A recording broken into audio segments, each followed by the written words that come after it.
Bonjour, dans cette troisième vidéo de la semaine, on va voir comment on peut faire pour calculer des probabilités quand on joue au poker. On va se faire quelques exemples de ça pour pouvoir bien comprendre.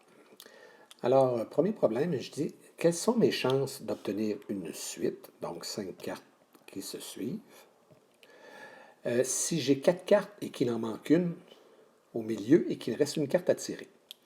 Donc, il y a déjà 4 cartes sur la table. J'ai 2 cartes dans mes mains. Fait qu'il reste encore la rivière à tirer ici. Et on dit qu'on a 4 cartes et qu'il en manque une au milieu.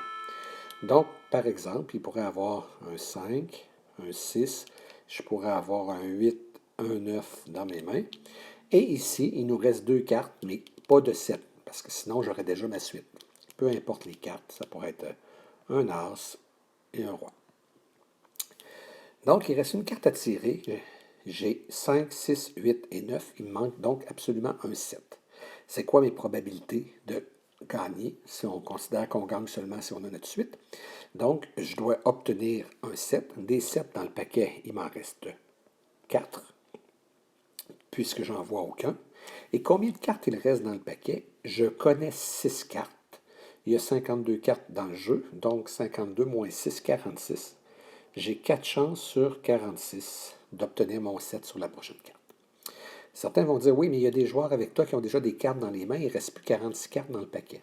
C'est vrai, mais toutes les cartes que les joueurs ont dans les mains, ou toutes les cartes qui sont dans le paquet, ont comme la même probabilité d'arriver, parce que c'est toutes des cartes que je ne connais pas.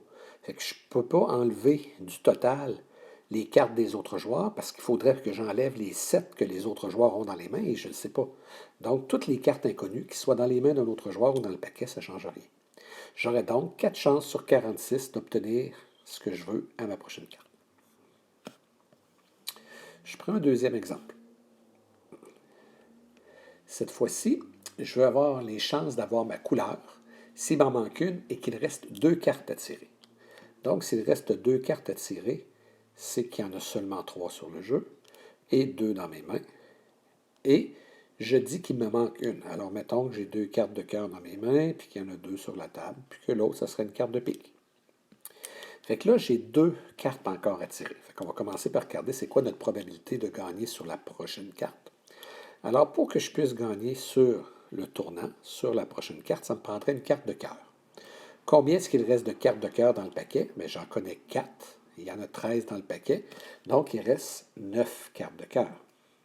Sur combien de cartes? Je connais, dans le fond, 5 cartes. 52 moins 5, ça fait 47.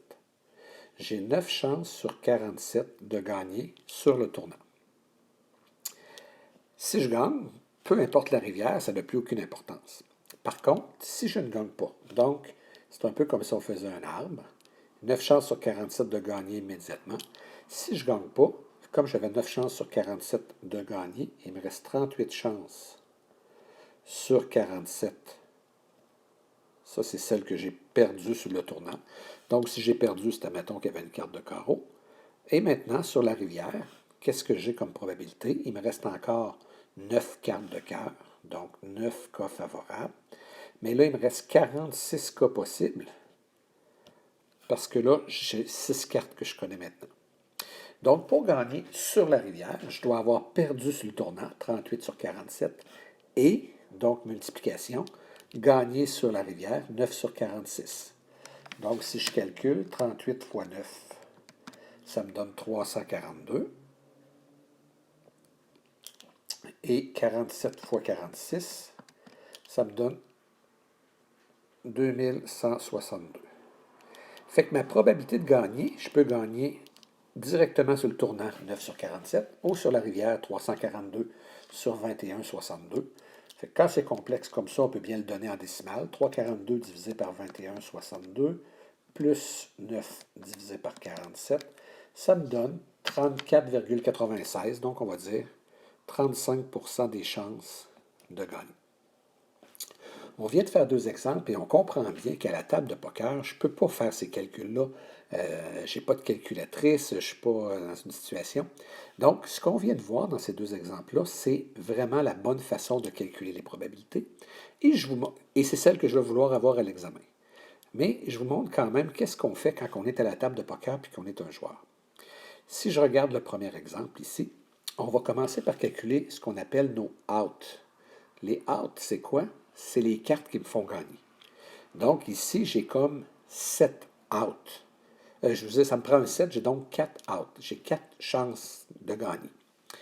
Et on va se dire que, comme approximation, pour chaque carte, chaque out que j'ai, je vais multiplier par 2%.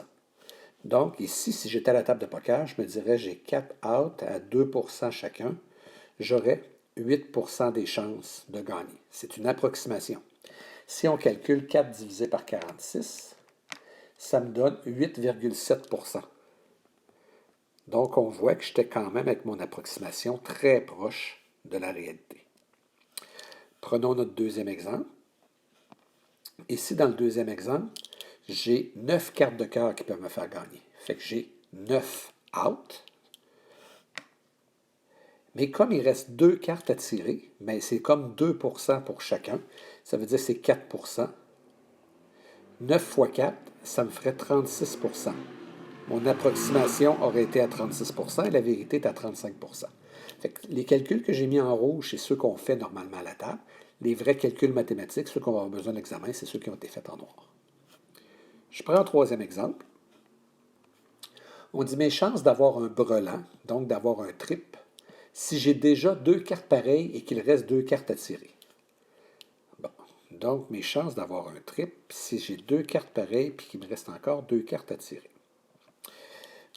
Fait que par exemple, j'ai 3 cartes sur la table parce qu'il en reste 2 à tirer. J'ai 2 cartes dans les mains et on dit 2 cartes pareilles. Fait que j'ai supposément un 9 ici et un 9 là. Et les 3 autres cartes sont toutes des cartes qui sont différentes. Peu importe, roi, as et 2.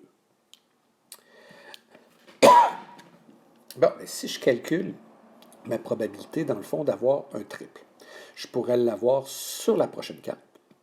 Ou sur la prochaine carte, je pourrais m'améliorer. On va voir qu'est-ce que ça veut dire s'améliorer.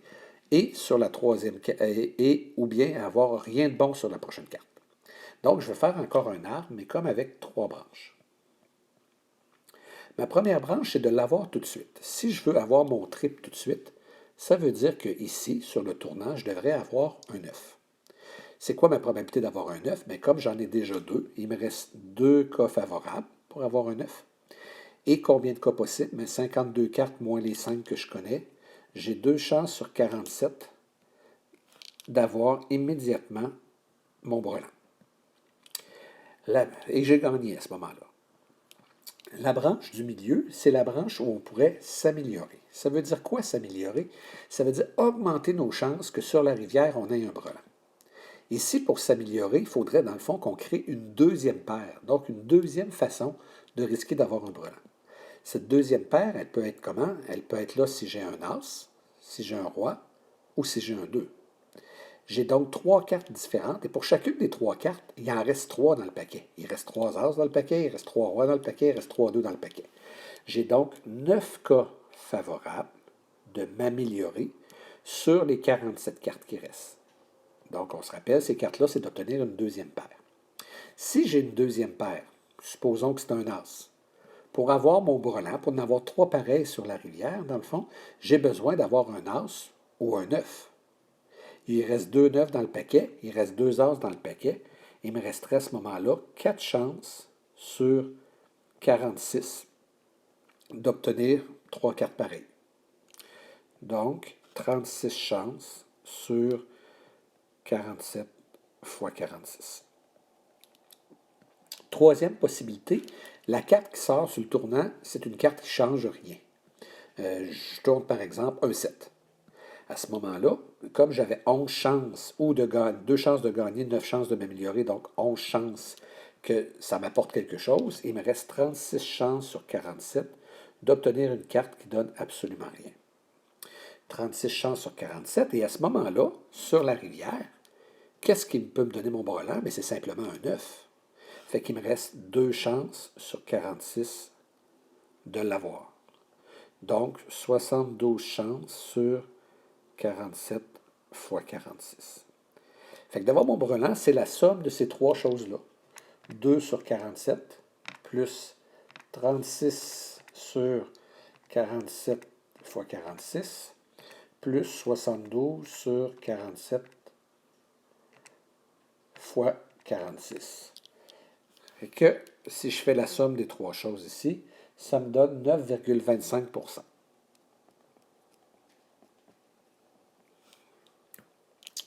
Si moi je fais mon approximation parce que je suis à la table de jeu, dans le fond, je calcule mes outs. Mes outs, c'est d'obtenir un 9. Donc, j'ai deux outs. Et j'ai deux cartes à tirer, donc fois 4 %, ça me donnerait 8 %. On n'est pas aussi proche que dans les deux premiers cas, mais quand j'ai une décision à prendre, que j'ai 8 % des chances de gagner ou j'ai 9,25 % des chances de gagner, c'est quand même très proche. Pourquoi on est un peu plus bas ici dans notre approximation? C'est que dans notre approximation, dans le fond, on veut absolument avoir un 9. On tient comme pas compte du cas dans le milieu ici, où on pourrait avoir, mettons, un as et un autre as. C'est pour ça qu'on est un petit peu plus faible que dans la réalité, mais à la table, c'est des approximations qui sont quand même très bonnes. On se fait un dernier exemple. Alors, dans mon exemple ici, je dis mes chances d'avoir une paire d'as si j'ai déjà un as dans mon jeu et qu'il reste 5 cartes à tirer. Donc, dans le fond, j'ai rien que mes cartes de départ qui sont, mettons, as et n'importe quoi, as et 7. Et là, je veux savoir c'est quoi la probabilité d'avoir une paire d'as.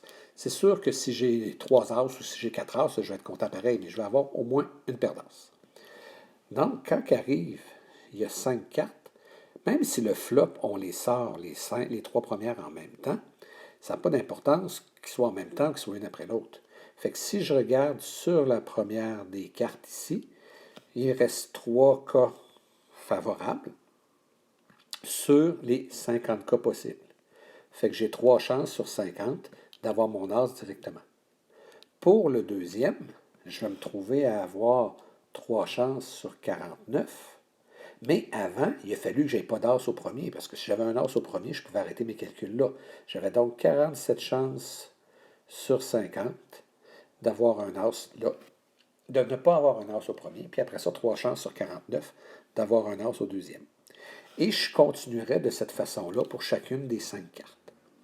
Bon, cet exemple-là est peut-être un petit peu moins intéressant, mais ce qu'il voulait vous montrer, c'est que même si le flop sort les 3 cartes en même temps, on peut, dans nos calculs, faire comme s'ils sortaient une après l'autre, ça ne change absolument rien. Fait que dans cette vidéo, vous aviez surtout dans les cas des 3 premiers exemples, les deux façons. La façon en noir, qui est la façon de calculer exactement, qui est celle qu'on va vouloir avoir à l'examen. Donc, quand il reste rien qu'une carte à tirer, c'est des cas favorables sur les cas possibles directement. La façon en rouge, qui est l'approximation. L'approximation, quand il reste une carte à tirer, c'est le nombre d'outs, le nombre de cartes qu'on considère gagnantes, multiplié par 2 %. Quand on arrive et qu'il reste 2 cartes à tirer, mais qu'on veut une seule chose, comme dans notre deuxième exemple ici, on avait vraiment besoin d'une carte de cœur. Donc, le tournant ne pouvait pas nous améliorer. Ou bien on avait une carte de cœur, ou bien on n'en avait pas tout simplement. Fait que dans notre façon de calculer précisément avec en noir, dans le fond, c'est comme un arbre en 2 branches. Je gagne directement ou je perds et ensuite je gagne. Dans notre façon approximative, en rouge, bien là, on multiplie par 4 %. Pourquoi? Parce qu'il reste 2 cartes, comme 2 % pour la première carte, 2 % pour la deuxième. Et dans notre troisième exemple, la situation qui était peut-être la plus complexe, c'est que dans le fond, au lieu d'avoir 2 branches dans notre calcul en noir, on se trouve à avoir 3 branches. La branche, je gagne tout de suite sur le tournant. La branche, je ne gagne pas, mais je m'améliore. Et la branche, je perds sur la première, mais je gagne sur la deuxième. C'est la branche du milieu qui, des fois, est un petit peu difficile à comprendre ou à calculer, parce que quand on dit on s'améliore, c'est pas d'avoir un meilleur résultat, c'est d'avoir plus de chances sur la dernière carte d'obtenir exactement ce qu'on veut. On aurait pu procéder de la même façon dans notre deuxième exemple, sauf que quand je disais m'améliorer, quand j'ai 2 cartes de cœur, une carte de pique, je ne peux pas avoir quelque chose qui va me donner plus de chances d'avoir ma couleur au bout. J'ai déjà 4 cartes. Fait que, ou bien je l'ai ma cinquième, ou bien je ne l'ai pas. Fait que si j'avais fait une troisième branche dans le milieu, bien, la probabilité qu'on s'améliore était simplement de 0. Fait qu'on peut toujours, lorsqu'il reste 2 cartes à tirer, penser en fonction de 3 branches. C'est juste qu'il faut se dire que des fois, la branche du milieu va se trouver avoir une valeur de 0. J'espère que ça a été quand même assez clair. Et